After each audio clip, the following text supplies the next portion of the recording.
Ladies and gentlemen, and this is Moving Illusions by the channel Vsauce. Here's another Vsauce video. After reacting to that, this is not a yellow video. I talked about how our brain failures, basically our senses are not so accurate. That is why in the field of science, our senses are one of the lowest form of evidence there can be, because our brain can be persuaded many way. Like how those pop-up images, which are not really pop-up, but our brain see it like that. That's basically a brain failure.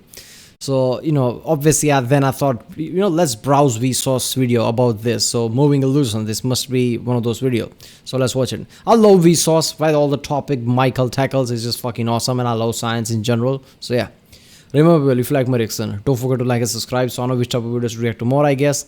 Check out the reaction, there's a link in the description. Check the cards for price, the in cards, and yeah, let's watch it.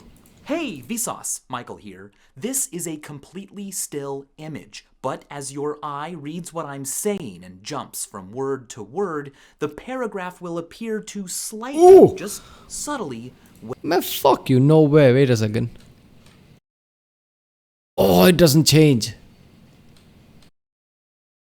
It doesn't change, it only changes when you read it. I love this. Even though I know how this, illusions basically at the core of it is, different light, right? Brightness, contrast, different contrast here and there. The way it has, I guess, outlines that gives it depth of perception, basically. It makes you think it has a depth or something. All these things basically fools your brain into, I guess, making it think that this is different. And why actively it's trying to process that, it feels like things are moving. I know all that, but still knowing that this is fucking cool every time I see it. Look at that, as soon as I'm reading, it feels like the whole sentence is moving up and down. Oh. Wave and boil. The illusion is called anomalous motion. It's neat, but to say it's fun is a tautology, because the word illusion literally means to have fun, to mock, to play with. But illusions aren't just fun and games, they also teach us about our brains. Anomalous motion, for instance, demonstrates that our brains process things at different rates and let's pause it. Yep, it still moves. Piece by piece. After a saccade, a quick eye movement, higher contrast elements are perceived sooner than lower contrast ones. When arranged in just the right way, this delay is exploited and your visual system... Oh, this is the most striking one I have ever seen. Look at this, like obviously where you look at it, it's not going to move, but everything around you, it feels like it's moving. And as soon as you look at it, it stops. I love this. This is active brain failure, right? This is your brain being confused. This is literally evidence of that. Look at that. Only has one explanation. Low contrast parts of the image didn't get processed later because this myelinated machine is wrong, but rather because the image itself must be moving. Akiyoshi Kitaoka's brilliant out of focus causes nearby neurons to disagree about the little slices they each detect. Some see big changes after a saccade, and some see hardly any. This makes it difficult for our brains to calculate and factor in the effect of our own eye movement. Gently shake your device's user system struggles to separate eye and device movement from image movement, so the blue circle seems jingle independently. Well, I can't do that. Wait a minute, can I do that? What the f...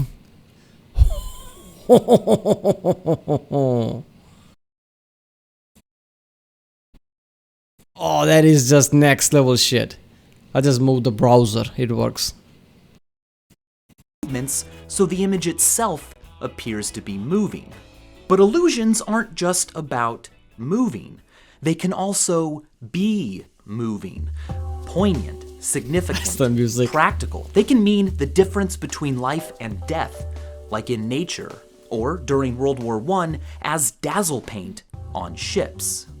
This form of camouflage doesn't conceal the object, but rather makes it difficult for an enemy to ascertain its prey's true shape, and thus where it's heading or how fast it's going.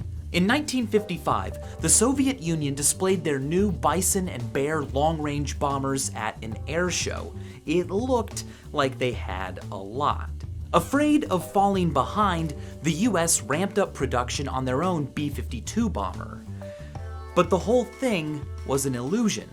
In the Soviets' film of the air show, the same few planes had been flown past the camera multiple times in formations that gave the illusion of them having more bombers than they really did.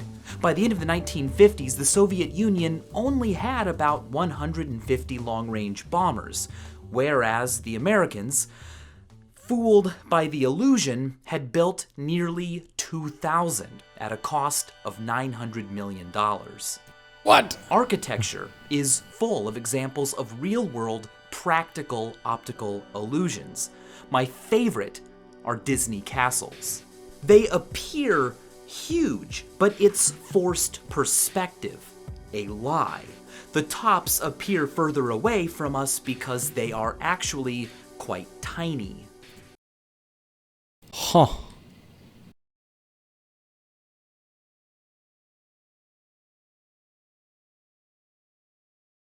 Oh, okay. Appear further away from us because they are actually quite tiny.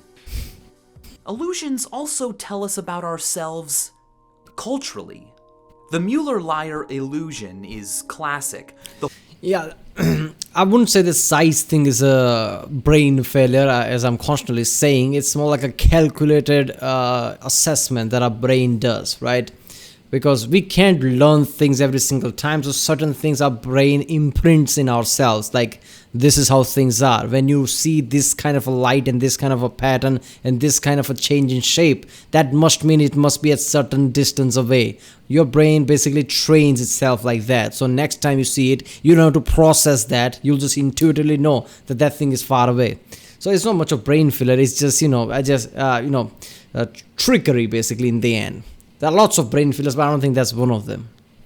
The horizontal lines are all the same length, but the bottom ones appear longer to people from Western cultures familiar with our rules of perspective and man-made straight lines. No, it's not. However, Bushmen from Southern Africa and tribespeople from Northern Angola or the Ivory Coast aren't fooled at all.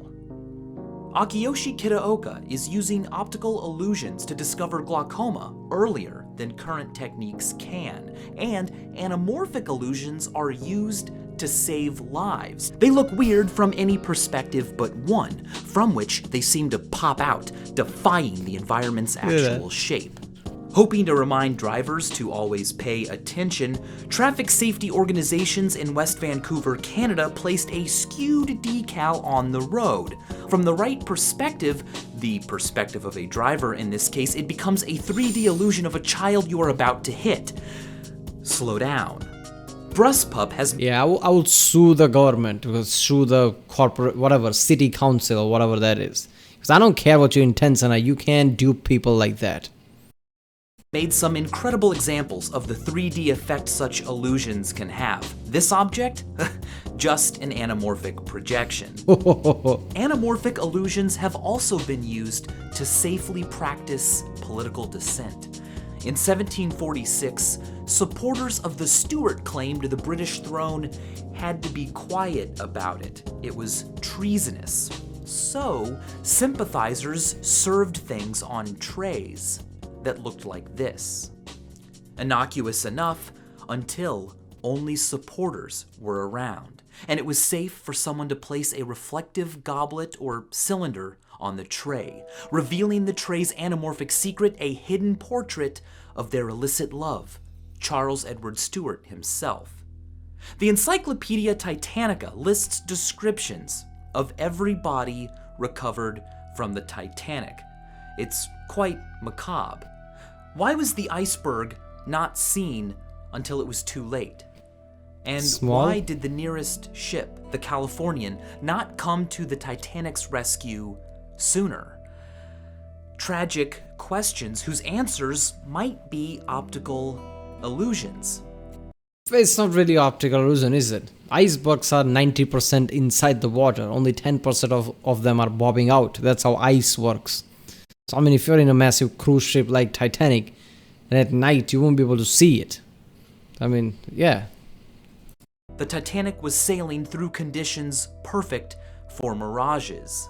This theory points out that the Titanic sank at the border of the warmer Gulf Stream and the frigid Labrador Current, where the normal case of cooler air at higher altitudes was inverted, a thermal inversion. Now, because the temperature of air affects its index of refraction, a thermal inversion means light bending in atypical ways. If light reaches the eye from higher up than usual, objects can appear to float. Seriously, like this ship off the coast of Australia. A thermal inversion can also render objects completely unrecognizable, hidden within a haze, like this ship, or like an iceberg, or a sinking ship in need of help. The Dell Buff illusion may be God, I mean, in the end, look, man. Here's the thing: when you're talking about naval things, it doesn't matter how close a ship is. It's not really close, and it's not really easy to navigate. So a ship is sinking. It's not easier to think, why didn't they just come to rescue? There could be many things, like he said here. It could be a simple illusion like that, where they can't even see the ship is shrinking or something. And even if they can, they probably think it's one of the illusions. Causing teeth to split and crack more often than they should when dentists drill holes in them.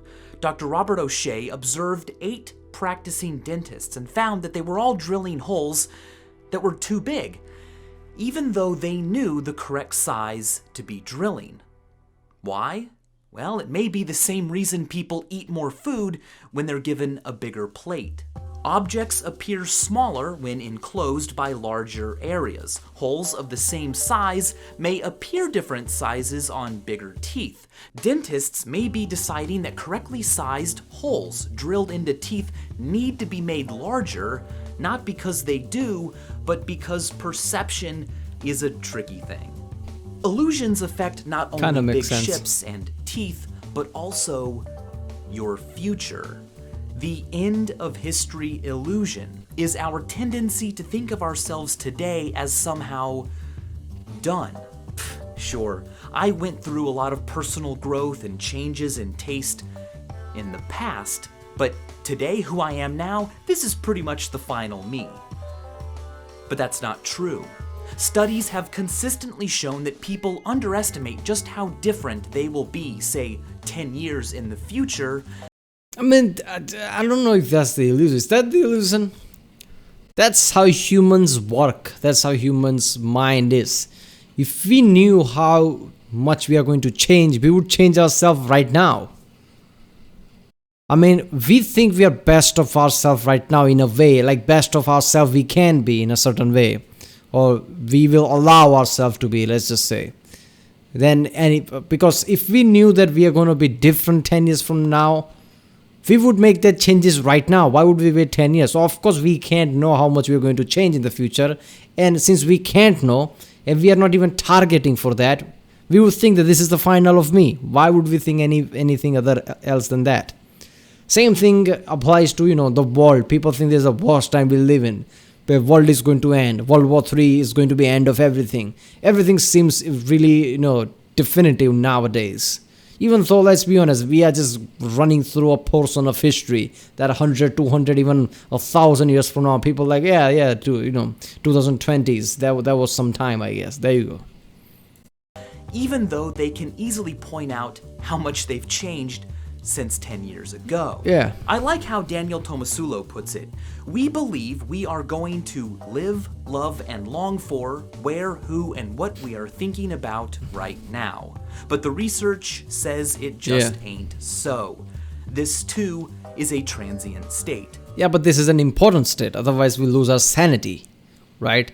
We have to think this, because if we think anything else, we are acknowledging something that we don't have yet, right?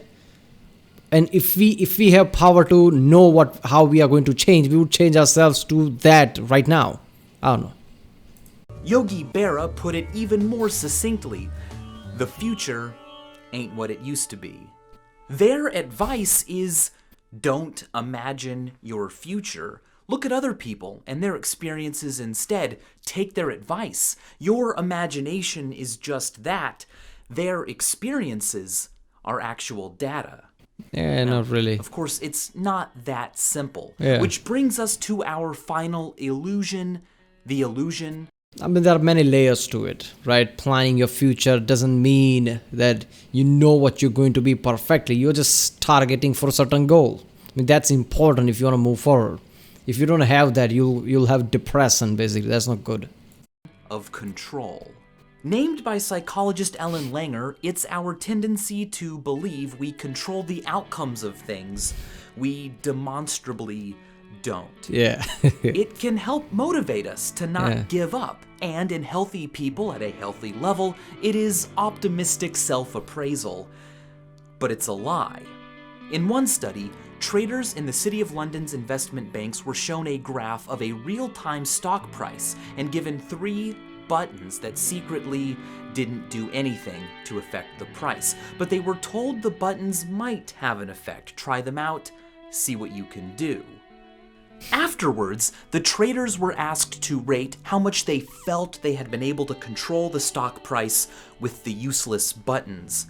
And it turns out, the traders who reported the greatest sense of control over the stock price were the ones who scored lowest on risk management tests, and in the real world contributed the least to their company's profits, and in terms of salary, made the least money. Yeah, because they don't know what the fuck they're doing. That's why. When people who know what they're doing realize how things work, right? And you can't affect things by pushing buttons like that. It's kind of a bummer. The illusion of control is a nice feeling, but sometimes it's fine. Sometimes it even pays handsomely to admit you don't have control. And as always, thanks for watching.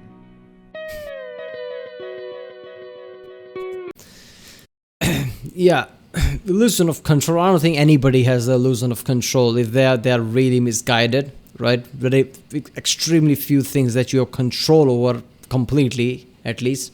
But you still have to try and have that kind of mentality if you want to achieve anything, right?